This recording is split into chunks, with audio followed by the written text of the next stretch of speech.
പ്രശസ്ത നിർമ്മാതാവ് ഗാന്ധിമതി ബാലൻ അന്തരിച്ചു. തിരുവനന്തപുരത്തെ സ്വകാര്യ ആശുപത്രിയിലായിരുന്നു അന്ത്യം. മൂന്നാം പക്കം, തൂവാനത്തുമ്പികൾ, സുഖമോ ദേവി, പഞ്ചവടി പാലം തുടങ്ങിയ ഒരുപാട് ചിത്രങ്ങൾ നിർമ്മിച്ചിട്ടുണ്ട്. വിവരങ്ങളുമായി രാഹുൽ ജി നാഥ് ചേരുന്നു. രാഹുൽ, എപ്പോഴായിരുന്നു അദ്ദേഹത്തിന്റെ വിയോഗം?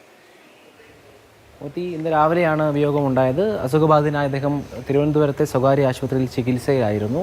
മരണം അല്പം മുമ്പാണ് സ്ഥിരീകരിച്ചത്. ഈ മലയാള സിനിമയെ സംബന്ധിച്ച് ഏറ്റവും പ്രധാനപ്പെട്ട ഇടമുള്ള ഇപ്പം നിർമ്മാതാക്കൾക്ക് പുതിയൊരു ആഖ്യാനം കൊടുത്ത് നിർമ്മാതാക്കൾ എങ്ങനെയായിരിക്കണം അല്ലെങ്കിൽ എങ്ങനെയായിരുന്നു, ഒരുപക്ഷെ ഗാന്ധിമതി ബാലന് മുൻപും ശേഷം എന്നുള്ള രീതിയിൽ നമുക്ക് ആ നിർമ്മാതാക്കളുടെ സിനിമയിലുള്ള ഒരു റോളിനെ അല്ലെങ്കിൽ അവരുടെ പ്രാധാന്യത്തെ നമുക്ക് പറയാൻ കഴിയും. ഈ സിനിമകൾ ഇപ്പം മോദി സൂചിപ്പിച്ച പോലെ സിനിമകളുണ്ട്. പഞ്ചവടി പാലം ആയിക്കോട്ടെ, തൂവാനത്തുമ്പികളായിക്കോട്ടെ, ഇത്തിരി നേരം ഒത്തിരി കാര്യം, അങ്ങനെ ആദാമിൻ്റെ വാരിൽ തുടങ്ങിയ സിനിമകളെ നമ്മൾ എങ്ങനെയാണ്, മലയാളികൾ എങ്ങനെയാണ് കാണുന്നത് നമുക്കറിയാം. മലയാളത്തിൻ്റെ കലാമേന്മയുള്ള സിനിമകൾ നിർമ്മാണം ചെയ്തയാളാണ്. കലാമൂല്യമുള്ള സിനിമകൾക്ക് പ്രാധാന്യം കൊടുത്തയാളാണ്. അത്തരത്തിൽ കലാമൂല്യമുള്ള സിനിമകൾക്ക് പ്രാധാന്യം കൊടുത്ത് നിർമ്മിച്ച് ആ സിനിമയുടെ എല്ലാ ഘട്ടങ്ങളിലും ഇടപെട്ടുകൊണ്ട് നിന്ന ഒരു നിർമ്മാതാവാണ്. വലിയ വിടവാണ് മലയാള സിനിമയെ സംബന്ധിച്ച് ഗാന്ധിമതി ബാലൻ്റെ വിയോഗം കൊണ്ട് ഉണ്ടാകുന്നത്. മോത്തി. ശരി രാഹുൽ, ഏതായാലും മലയാള സിനിമയിലെ നിർമ്മാതാവ് എന്നതിലപ്പുറം മലയാള സിനിമാ അഭിനേതാക്കളുടെ സംഘടനയായ അമ്മ ആരംഭിക്കുന്നതിന് മുൻകൈയെടുത്ത ഒരാളെന്ന നിലയിൽ കൂടി ഏറെ പ്രശസ്തനാണ്, ചർച്ച ചെയ്യപ്പെട്ടിരുന്ന ഒരു വ്യക്തിത്വമാണ്. ഏറ്റവും വലിയ പ്രത്യേകത അദ്ദേഹത്തിൻ്റെ അമ്മയ്ക്ക് പേരിന് കിട്ടിയ ഗാന്ധിമതി എന്ന പേര് അമ്മയ്ക്ക് ലഭിച്ച പേരാണ്. അത് പേരിനൊപ്പം ചേർത്ത് പ്രശസ്തിയിലൂടെ അറിയപ്പെട്ടിരുന്ന ഒരാൾ കൂടിയാണ്. പിന്നെ ഒരുപാട് സംരംഭങ്ങൾ, വ്യാവസായിക സംരംഭങ്ങളുടെയൊക്കെയും തലതൊട്ടപ്പനായി നിന്ന് അതിൻ്റെ തലപ്പത്തിരുന്ന വ്യക്തി കൂടിയാണ്. ഏറ്റവും വലിയൊരു വിടവ് തന്നെയാണ് അല്ലേ രാഹുൽ? തീർച്ചയായും മോദി, ഇത് 90-ന് ശേഷമാണ് മറ്റു മേഖലകളിലേക്ക് ഗാന്ധിമതി ബാലൻ അതിന് ചുവട് മാറ്റുന്നത്. ഏറ്റവും പ്രധാനം, ഞാൻ ആദ്യം സൂചിപ്പിച്ചതുപോലെ, ആ സിനിമകൾ മാത്രം എടുത്തു നോക്കിയാൽ മതി. ആ സിനിമ എങ്ങനെയാണ് മലയാളികൾക്ക് മുമ്പിൽ ഉള്ളത്. ഇപ്പോൾ എന്നെ സംബന്ധിച്ച് ആ സിനിമകളൊക്കെ കാണുമ്പോൾ മറ്റൊരു കാലഘട്ടത്തിൽ ജനിച്ച ഒരാൾക്ക് പോലും എത്രമാത്രം വൈകാരികമായ അനുഭവമാകുന്നു ഈ സിനിമകൾ എന്നുള്ളതാണ്. അതാണ് ഞാൻ പറഞ്ഞത്. നിർമ്മാതാവ് ആ കാലഘട്ടത്തിൽ ഈ സിനിമയുടെ, അന്ന് സ്റ്റുഡിയോ ഉള്ള കാലമാണ്. കഥയിൽ പോലും, കഥാപാത്ര നിർമ്മിതികളിൽ പോലും അഭിപ്രായം പറയുന്ന നിർമ്മാതാവായിരുന്നു. ഈ പറയുന്നത് പോലെ കഥയായിക്കോട്ടെ, കഥയുടെ ഒഴുക്കായിക്കോട്ടെ, കഥയുടെ മുന്നോട്ട് പോക്കിലെല്ലാം കൃത്യമായി ഇടപെടൽ നടത്തുകയും അങ്ങനെ നിന്നൊരു നിർമ്മാതാവായിരുന്നു ഗാന്ധിമതി ബാലൻ.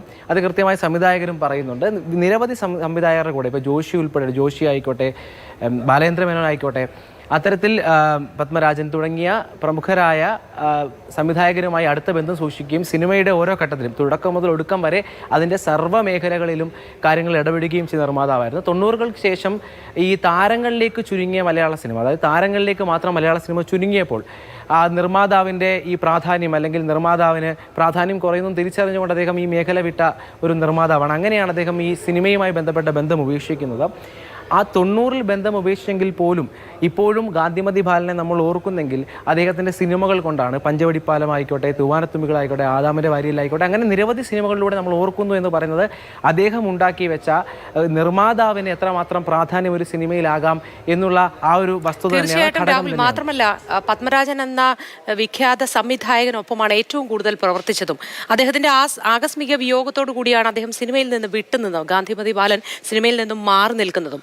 അപ്പോൾ ആ തരത്തിൽ സിനിമയുമായി ആഴത്തിലൊരു ബന്ധം സൂക്ഷിച്ച ആൾ കൂടിയാണ്. തീർച്ചയായും ഈ സിനിമയും അല്ലെങ്കിൽ സിനിമയുടെ ഈ കഥാമൂല്യം, അതിൻ്റെ കഥയുടെ ഒഴുക്ക്, അതുകൂടാതെ മോദി സൂചിപ്പിച്ചതുപോലെ സംവിധായകനുമായുള്ളൊരു ബന്ധം, ഈ പറയുന്നത് പോലെ നിർമ്മാതാക്കൾക്ക് ഇന്ന് എന്തുമാത്രം റോളുണ്ട്. ഇന്ന് സിനിമകൾ, ഈ 90-ന് ശേഷം സിനിമകൾ താരപ്രഭയിലേക്ക് അല്ലെങ്കിൽ താരങ്ങളിലേക്ക് ചുരുങ്ങിപ്പോയി എന്നൊക്കെ തോന്നി നിർത്തിയ ഈ മേഖലയിൽ നിന്ന് മാറി നിന്ന ഒരു നിർമ്മാതാവാണ് ഇദ്ദേഹം എന്ന് പറയുന്നത്. അപ്പോൾ സംവിധായകന്മാരുമായി കൃത്യമായ വലിയ ബന്ധമുണ്ടാക്കുക, പത്മരാജനുമായി വ്യക്തിപരമായും ഈ പറഞ്ഞതുപോലെ തൊഴിൽപരമായുള്ള വലിയ ബന്ധം അത് സിനിമയിൽ പ്രതിഫലിക്കുന്നു. അത്തരത്തിൽ ഈ സിനിമാ മേഖലയിൽ ഒരു നിർമ്മാതാവെന്ന തരത്തിൽ അറിയപ്പെടാൻ, അല്ലെങ്കിൽ അദ്ദേഹത്തിൻ്റെ കർമ്മപഥം കൊണ്ട് അറിയപ്പെടുന്നു, അത് നമ്മൾ ഓർക്കുന്നു എന്നുള്ളത് വലിയ കാര്യം തന്നെയാണ്. അങ്ങനെ 90-കൾ ആണ് ഈ പറയുന്നത് പോലെ അദ്ദേഹം ഈ മേഖല വിട്ട് പോകുന്നത്. ശേഷം മകളുടെ സ്വകാര്യ കമ്പനിയുടെ തലപ്പത്തെത്തുന്നു, അതുമായി ബന്ധപ്പെട്ട കാര്യങ്ങൾ ഏർപ്പെടുന്നു. അങ്ങനെ സിനിമാ മേഖലയിൽ നിന്ന് കാലം മാറി വഴി മാറി സഞ്ചരിച്ചെങ്കിൽ പോലും 90കളിൽ ആ യാത്ര അവസാനിപ്പിച്ചെങ്കിൽ പോലും ഇന്ന് നമ്മൾ ഓർക്കുന്നുണ്ടെങ്കിൽ അത് ആ സിനിമകളുടെ പേരിലാണ്.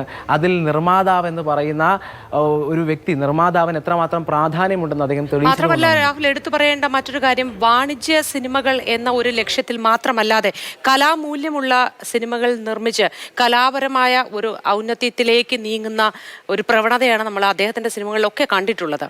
വാണിജ്യപരമായ നേട്ടം മാത്രമായിരുന്നില്ല അദ്ദേഹം മുന്നിൽ കണ്ടിരുന്നത്. അതുകൊണ്ട് തന്നെയാണ് അതിമനോഹരമായ സിനിമകൾ അദ്ദേഹത്തിന്റെ നിർമ്മാണത്തിൽ പിറന്നതും. മോദി, ഈ നിലവിലുള്ള രാഷ്ട്രീയ ചർച്ചകളിൽ അല്ലെങ്കിൽ സാമൂഹ്യപരമായ വിമർശനങ്ങളെല്ലാം നമ്മൾ ഉന്നയിക്കുന്ന, നമ്മൾ എടുത്തു കാട്ടുന്ന ഒരു സിനിമയാണ്. ആ സിനിമയിലെ വരികളും ദൃശ്യങ്ങളും എല്ലാം നമുക്കറിയാം, പഞ്ചവടി പാലം എന്ന് പറയുന്നത്. അപ്പോൾ അത്തരത്തിൽ KG ജോർജുമായി ബന്ധപ്പെട്ടൊക്കെ അങ്ങൊരു സിനിമയുണ്ടാക്കുന്നു, അത് വിദൂര ഭാവിയിൽ ഇന്ന് വരെ അല്ലെങ്കിൽ നാളെയും ചർച്ചയാകുമെന്ന് നമുക്ക് തോന്നുന്നു. അപ്പോൾ അത്തരത്തിൽ വാണിജ്യപരമായി ചിന്തിക്കാതെ അല്ലെങ്കിൽ അതിന്റെ തീർച്ചയായിട്ടും ലാഭനഷ്ടങ്ങളെ കുറിച്ച് ചിന്തിക്കാതെ